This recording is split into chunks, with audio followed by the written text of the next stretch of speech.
Just recently, Senator Hartzler from Missouri was giving a speech in the House to try to explain her feelings about the Respect for Marriage Act. The Respect for Marriage Act, of course, is a new law that passed the Senate and then just passed the House that gives a kind of new federal definition to homosexual marriage and non-traditional marriage, which could also just be called marriage.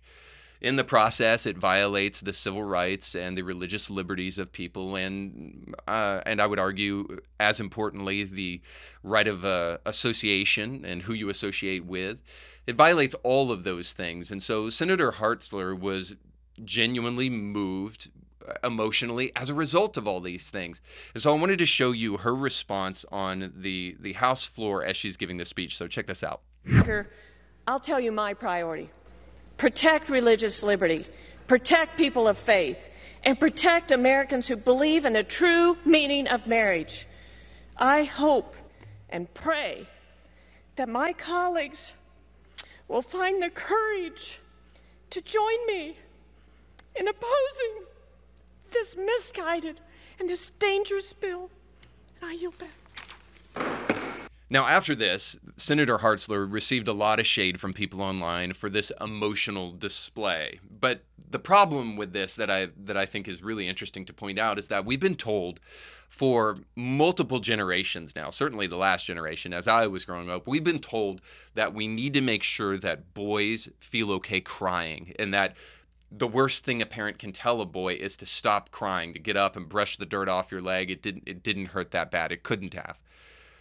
A similar thing just happened, by the way, with Jordan Peterson. He was crying openly on Piers Morgan, and he got a lot of heat and a lot of people saying, "Oh, that's just fake tears," as he was talking about the men that he has the opportunity to speak to, people who are probably incels and disaffected young men, and he was thinking about their plight, and it brought him to tears.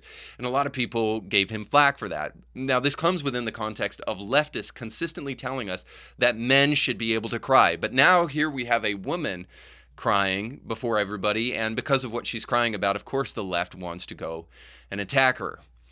And I'll just say that I somewhat agree with this idea of being willing to show emotion openly. I agree it takes a lot of strength to stand up and fight for what you believe in. And so I understand why this woman was overcome with emotion. And in fact, she should have been. When you actually think about the things that are going on in the world and the importance marriage plays within the context of a society, boy, you almost think that if you're not crying, then you've numbed your conscience and numbed your mind so deeply that you really don't understand what is at stake with what just took place. So I understand being overcome with emotion. She should have been.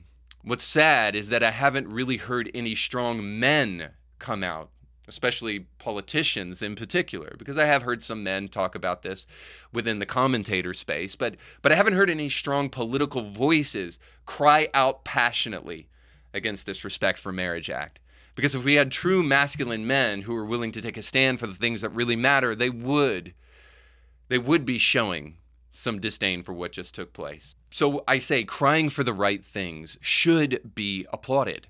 Now, this comes within the context of a social media world where you find people crying about things that don't matter all the time. People who are keyboard warriors who want to say, I'm going to say something and I don't care if it gets me canceled, or I don't care if people don't like what I have to say, but I'm going to keep on preaching this truth. And then when the person tells you what they have to believe in, you're like, seriously? I mean, they're saying things that divide families, divide friendships, and are just pointless at the end of the day. It makes you want to say, like, there's still starving people in the world, right? And this is the thing that you want to stand up for? No, we need to cry for the right things, but I can't help but wonder if we don't even know what the right things are anymore. How about we care for what really matters? And we take a stand for the things that really make a difference. And we take a stand for things like authentic masculinity, real dads, real fathers, doing their job and being the men that they've been called to be. And in lieu of that, we'll have women consistently standing up and being strong where men should have been.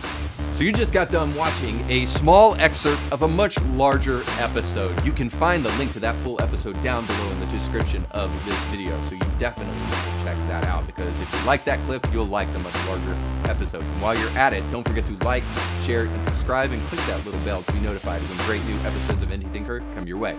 Thanks for watching.